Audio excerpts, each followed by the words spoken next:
Continuamos o cenário político desta quarta-feira. Hoje nós estamos falando sobre gastos de campanha. Vamos falar sobre fundos partidário e eleitoral e sobre as regras das eleições neste ano de 2020. Você pode participar, tem aqui os contatos para você participar e fazer sua pergunta para o nosso entrevistado de hoje, que é o Rodrigo Nunes, professor de Direito e de Contabilidade, chefe do cartório eleitoral da 32ª Zona do Tribunal Regional Eleitoral, lá em Areia Branca.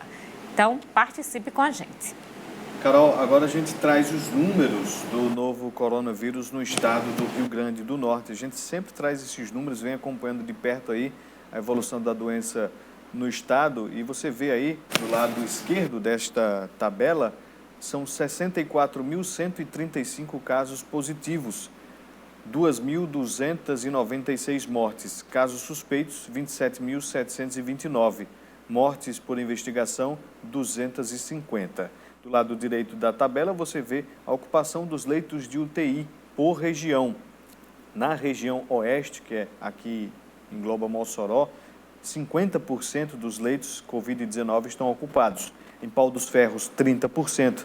Região metropolitana de Natal, 47%. Região do Seridó, 65%. Mato Grande, lá todos os leitos estão disponíveis aí.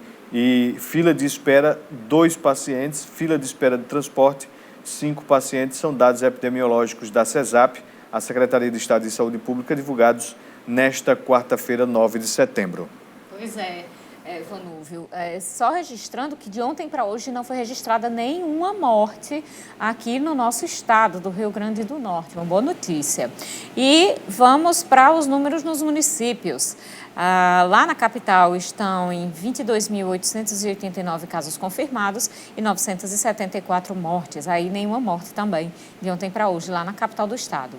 Aqui em Mossoró, 6.349 e 222 mortes. Apodi, 1.811 casos confirmados e 28 mortes. Açu, 1.426 casos confirmados e 53 mortes. Caraúbas, 348 casos confirmados e 5 mortes. Felipe Guerra, 178 casos confirmados e 4 mortes. Governador de Cerrosado, 132 confirmados e 3 mortes. Já em Upanema, 232 casos de coronavírus confirmados e 8 mortes. Realmente vê a elevação de um dia para o outro reduzindo cada vez mais. Que bom que isso está acontecendo, mas isso não é motivo para deixar tudo de lado e seguir a vida normalmente. É preciso ainda tomar medidas de prevenção, tomar muito cuidado, porque ainda se sabe muito pouco sobre a doença. Ainda existe ameaça aí, especulações sobre uma segunda onda. Tem também a questão das vacinas, que a gente já conversou ontem. A gente não sabe ainda quando teremos disponível as vacinas que estão sendo testadas e produzidas. Então, minha gente, vamos tomar cuidado.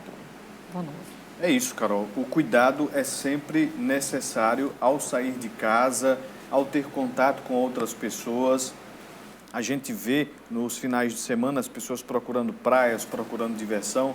A gente entende até esse lado das pessoas que passaram muito tempo aí, né, esperando uma oportunidade para aproveitar aí um sábado, um domingo, mas é preciso ter consciência. Eu acho que vai depender muito da consciência de cada pessoa, isso que a gente vem falando ao longo de todos esses meses. E se você não tiver consciência, junto com outras pessoas também, aí a gente vai ver mais pessoas adoecendo. Está tão perto de chegar a um controle, a vacina está um pouco mais distante, mas um certo controle a gente precisa ter sempre a consciência. E agora vamos voltar com o professor Rodrigo Nunes, ele é professor de Direito, está aqui conversando com a gente sobre eleições. Professor Rodrigo, no bloco anterior a gente estava falando sobre os gastos de campanha, agora já no período de convenções. Esses gastos já entram em prestação de contas? Carol, essa é uma pergunta que praticamente me é feita todos os dias, principalmente nesse período. É importante destacar que o partido e o candidato, ele só poderá arrecadar recursos mediante o preenchimento de requisitos, né? Após o registro de candidatura, um CNPJ, aberta a conta bancária, todos esses fatores. A exceção do financiamento coletivo, que está permitida a arrecadação, mas não a transferência dos recursos ainda, né, para quem optou por essa modalidade de arrecadação de recursos. Ou seja, durante esse período convencional, não há possibilidade de arrecadação e de gastos eleitorais. Esses gastos, enfim, que são visíveis e que são colocados pelos partidos e pré-candidatos durante o período de convenções, eles devem ser declarados, sim, na prestação de contas, mas na prestação de contas anual do partido, né, que é prestada no exercício seguinte, ou seja, desse ano será em 2021, 30 de junho de 2021, antes era até 30 de abril. Tá? Então, esses gastos devem constar da contabilidade partidária a ser prestada no exercício seguinte, em 2021. Então, é importante ter em mente isso aí, porque, por óbvio, as convenções incorrem em gastos, e esses gastos dizem respeito aos partidos e não às candidaturas. Quando a gente fala em pré-campanha, o que está acontecendo hoje, inclusive a possibilidade de arrecadação de recursos através de vaquinhas eletrônicas, né? Como é que esses pré-candidatos, como é que esses partidos devem se comportar para o registro desses recursos que são arrecadados para a prestação de contas? É uma excelente pergunta, Manudo. Como eu já vos disse, essa arrecadação de recursos, né, crowdfunding pela internet, ele já está disponível. No entanto, esses recursos vão ficar congelados, retidos, né, na administradora interveniente, que faz esse processo de arrecadação, né, via, enfim, cartão de crédito, transferências, e não poderão ser repassados até o preenchimento dos requisitos dos partidos e dos candidatos. Tá?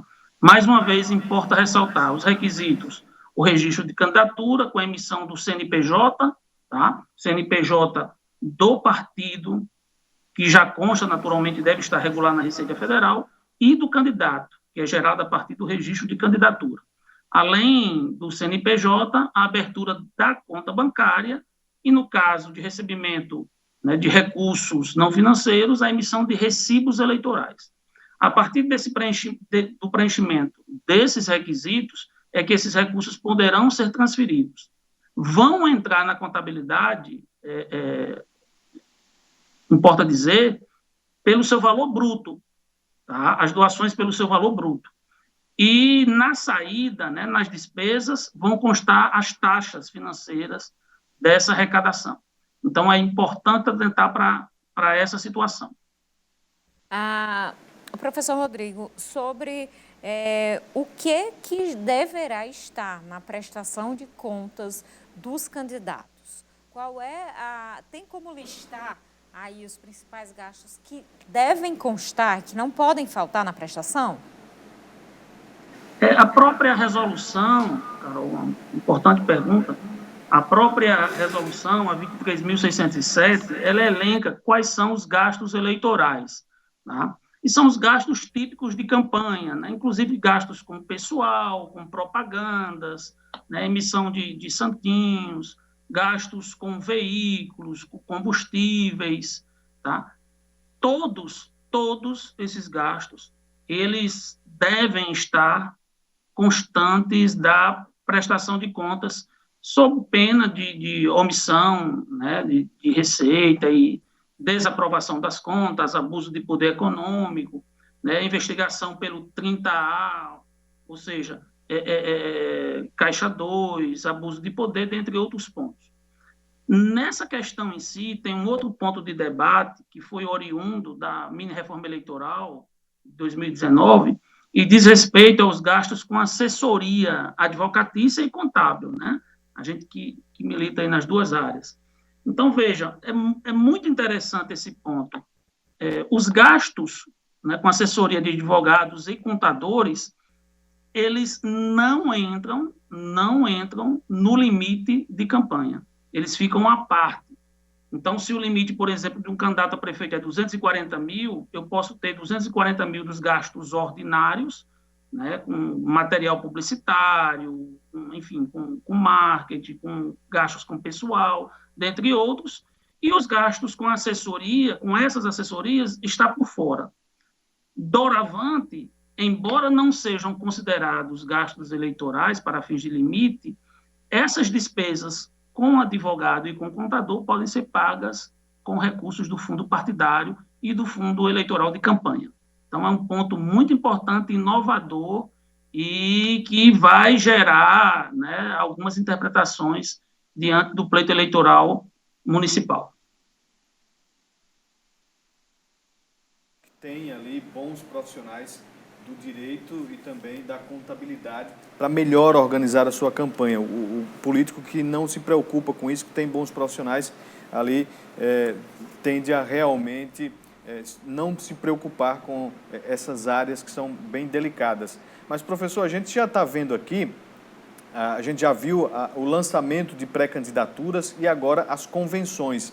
Esses recursos para esses eventos saem do bolso do candidato, do partido, e já é para se colocar na conta aí, quando ele for homologar a sua candidatura? Não, a autopromoção, né, do pré-candidato, desde que ela não configure propaganda, né, eleitoral extemporânea, ou seja, propaganda antecipada, esse gasto fica por conta da pessoa física, do pré-candidato que não é candidato ainda. Veja, há uma linha muito tênue entre essa autopromoção, tá, e a caracterização enquanto propaganda eleitoral, né? E aí já é uma outra temática que a gente pode trabalhar em um outro programa. Fato é que elas não entram porque não se tratam de gastos eleitorais, não são gastos dentro do período eleitoral. Tá? Pode haver representação pela via da propaganda, que é uma outra coisa. Já com relação aos gastos relacionados ao partido político e às convenções, né, repiso, esses gastos devem ser declarados na prestação de contas anual do partido. São duas as prestações de contas que envolvem aquilo que eu chamo na sala de aula de contabilidade eleitoral, né? São as prestações de contas eleitorais de campanha, que só acontecem nas eleições, e a prestação de contas anual partidária. Essa acontece todos os anos, né, pelo exercício regular, ordinário, institucional dos partidos políticos. Todos eles são obrigados, por mandamento constitucional, a prestar contas, né, hoje até 30 de junho. Vamos fazer um intervalo? No próximo bloco, a gente continua o assunto aqui no Cenário Político.